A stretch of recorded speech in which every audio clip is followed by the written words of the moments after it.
तो अब कानून मंत्री अर्जुन मेघवाल साहब को सुन रहे थे, लोकसभा में वो चर्चा कर रहे हैं नारी विधेयक पर, संशोधन विधेयक जो बिल पेश किया गया है। लेकिन कुछ डेटा ग्राफिक्स भी आपको दिखाते हैं। पूरी दुनिया में महिलाओं के प्रतिनिधित्व को लेकर क्या आंकड़ा है, क्या डेटा है, क्या पैरा है, वो भी आपके लिए समझना बहुत जरूरी है। शुरुआत करने जा रहे हैं दुनिया में आबादी और सांसदों की संख्या से। हम शुरुआत करने जा रहे हैं अमेरिका से।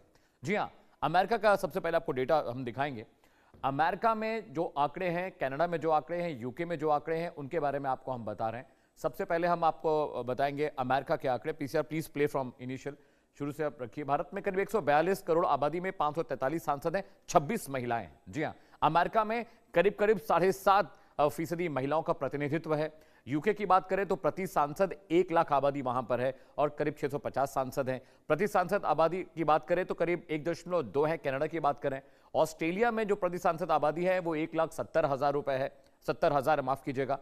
और अगर भारत की बात करें तो 543 यहां पर सांसद है और प्रति सांसद जो संख्या है वो 1.5 लाख के ऊपर है, क्योंकि 1971-72 में जब जनगणना हुई तब से लगातार आंकड़ा लिया जा रहा है। तब करीब 33 करोड़ आबादी हुआ करती थी। अब देश की आबादी 140 करोड़ हो चुकी है और पहले के मुकाबले, अब के मुकाबले जो फॉर्मूला ये कहता है कि जितनी आबादी होती है उसके हिसाब से सीटों का बंटवारा किया जाए, परिसीमन जिसे डिलिमिटेशन कहते हैं। और इसीलिए सरकार ये कर रही है ताकि ज्यादा से ज्यादा लोगों को प्रतिनिधित्व मिल सके। हालांकि दक्षिण भारत में दिक्कत यह है कि वहां पर आबादी कम है तो वहां पर सीटों की संख्या कम हो सकती है। इसीलिए तमिलनाडु के जो मुख्यमंत्री एम के स्टालिन हैं वो लगातार परिसीमन का विरोध कर रहे हैं। लेकिन कानून के लिहाज से, संशोधन के लिहाज से ये बहुत जरूरी प्रक्रिया है, क्योंकि पहले सांसदों की संख्या, प्रति लाख सांसदों की संख्या कम थी, अब वो बहुत ज्यादा आबादी बढ़ चुकी है। इसलिए इस परिसीमन की जरूरत है। हर अलग अलग देश का डेटा हम आपको दिखा रहे हैं, अमेरिका का, यूके का, कनाडा का डेटा आपकी स्क्रीन पर आबादी और वहां सांसदों की संख्या के बारे में आपको हम बता रहे हैं।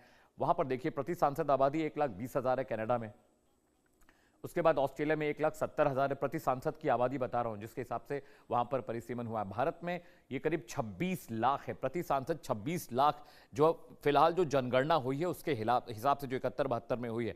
अब जो नई जनगणना होगी, जो 2 साल बाद जिसका डेटा परिलक्षित होगा, दिखाई देगा, विजुअल होगा, उसके लिहाज से अब परिसीमन किया जाना है, क्योंकि दक्षिण भारत की आबादी बहुत कम है। कुछ राज्यों की वहां पर जो सीटें हैं वो घट सकती हैं।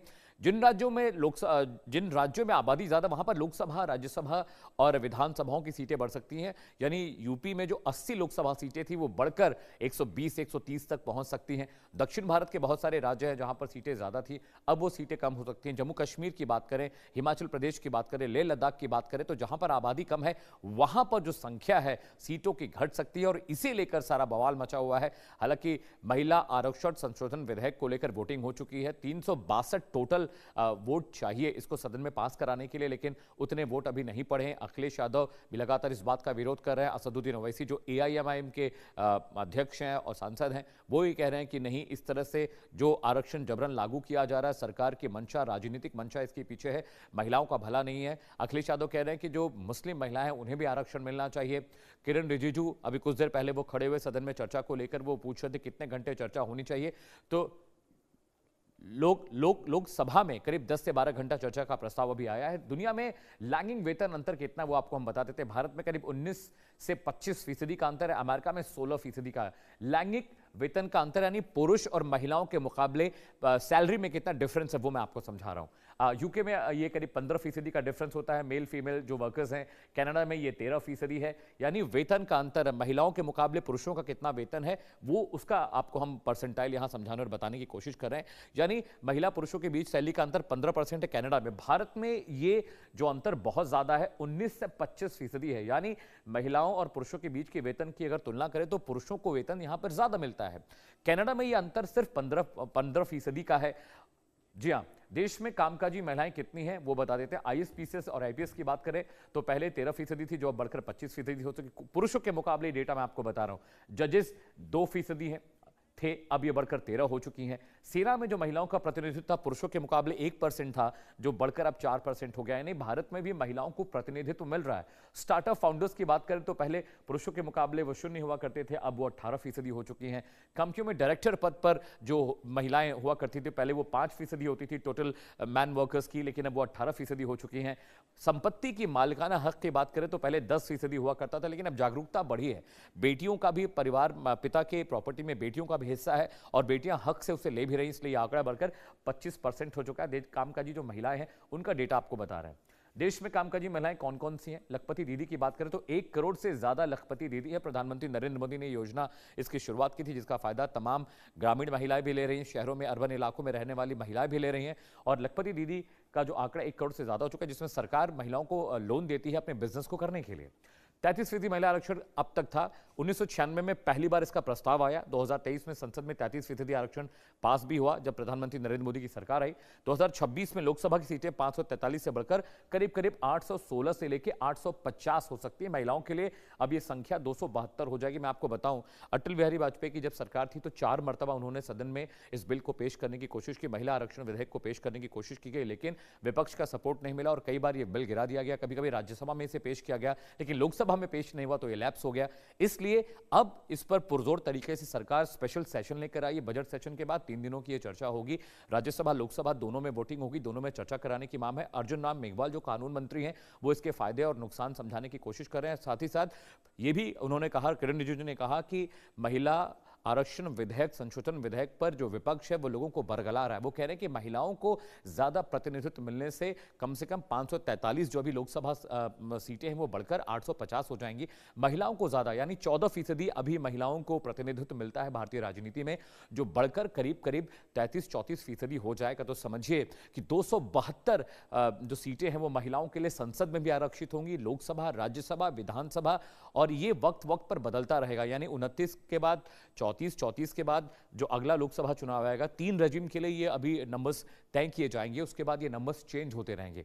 बड़ा सवाल ये भी है कि अभी जनगणना, फ्रेश जनगणना नहीं हुई है। 1971-72 में जो जनगणना हुई थी उसके हिसाब से परिसीमन हुआ था, तो परिसीमन को लेकर भी लोकसभा में सरकार ने एक संशोधन विधेयक पेश किया है। 131वां जो संशोधन विधेयक होगा ये कॉन्स्टिट्यूशन का, उसके हिसाब से इसको अमेंड किया जाएगा। और जब परिसीमन हो जाएगा तो बहुत सारे इलाकों में जो सीटें हैं वो घट और बढ़ सकती है। मोदी सरकार के 11 बड़े कदम क्या क्या थे, दर्शकों आपको बता देते। इससे पहले इस वक्त की बड़ी खबर आ रही है। जी हां, लोकसभा में परिसीमन बिल पर भारी हंगामा हुआ है। विपक्ष लगातार वहां पर शोर शराबा कर रहा है। समाजवादी पार्टी ने भी तीनों बिलों का विरोध किया है, डिलिमिटेशन बिल भी, महिला आरक्षण भी, और साथ ही साथ मुस्लिम महिलाएं आधी आबादी नहीं है, ये समाजवादी पार्टी कह रही है। अखिलेश यादव की ओर से कहा गया कि मुस्लिम महिलाएं आधी आबादी नहीं कही जाएंगी, मुस्लिम महिलाओं को शामिल किया जाए। तो समाजवादी पार्टी लगातार ये मांग कर रही है कि जो मुस्लिम महिलाएं हैं उनको भी आरक्षण का फायदा मिलना चाहिए। और 33% आरक्षण की जो बात सरकार कर रही है उसमें महिलाओं को भी प्रतिनिधित्व मिलना बहुत जरूरी है। अर्जुन राम मेघवाल साहब लोकसभा में बोल रहे हैं, इस पर चर्चा शुरू हो चुकी है। 10 से 12 घंटे का वक्त मुकर्रर किया गया लोकसभा में नारी शक्ति वंदन जो अधिनियम है उस पर चर्चा करने के लिए। अर्जुन राम मेघवाल साहब क्या कह रहे हैं कानून मंत्री, सीधे आपको लोकसभा की कार्रवाई के लिए ले चलते हैं।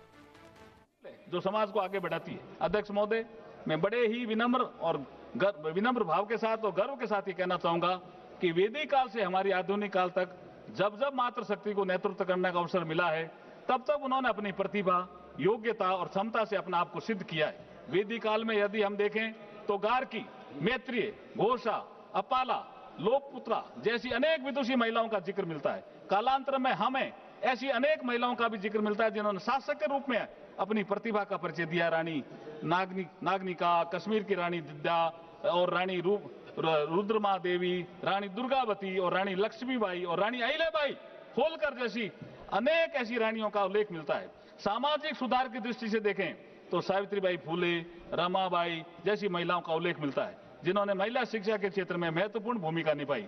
औपनिवेशिक काल में आजादी के संघर्ष में भी महिला नेतृत्व ने बढ़ चढ़कर भूमिका निभाई। हम सरोजिनी नायडू की बात कर सकते हैं, कस्तूरबा गांधी, अरुणा आसफ अली, उषा मेहता, भीखाजी कामा, मातंगनी हाजरा, रानी गैडिनल्यू जैसी अनेक महिलाओं का नाम गर्व के साथ ले सकते हैं। अध्यक्ष महोदय, संविधान सभा में भी 15 विद्वान महिलाओं का योगदान संविधान निर्माण में रहा था। मैं उनको भी आज सदन के माध्यम से सत नमन करना चाहता हूं। उन सभी महिलाओं का नाम लेना चाहूंगा। अम्मू स्वामीनाथन, दक्षिणायनी वेलायुधन, बेगम एजाज रसूल, दुर्गाबाई देशमुख, हंसा मेहता, कमला चौधरी, लीला रॉय, मालती चौधरी, पूर्णिमा बनर्जी, राजकुमारी अमृत कौर, रेणुका रे, सरोजिनी नायडू, सुचिता कृपलानी और विजय लक्ष्मी पंडित। अध्यक्ष जी, ये अमृतकाल की बेला है। हमारे यशस्वी प्रधानमंत्री जी ने 2047 तक भारत को विकसित राष्ट्र बनाने का लक्ष्य रखा है।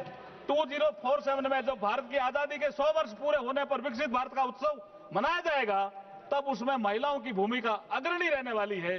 इसलिए मैं आज इस सदन के समक्ष सभी माननीय सदस्यों से ये निवेदन करता हूं कि इस बिल को सर्वसम्मति से पास कर हमारी मातृशक्ति को उनका अधिकार दिलाने के लिए अपना योगदान दें।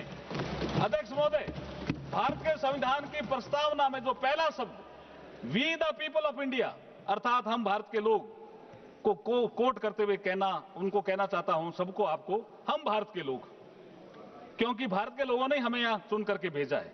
हम भारत के लोग, बन रहा है ऐसा सुखद संयोग, बनेगा विकसित राष्ट्र, बढ़ेगा सब में परस्पर सहयोग, हर आंगन से संसद तक होगी नारी की भागीदारी, हर निर्णय में उसकी भी होगी पूरी जिम्मेदारी, ऐसा होगा सुफल सहयोग, हम भारत के लोग, ऐसा बन रहा सुखद सहयोग।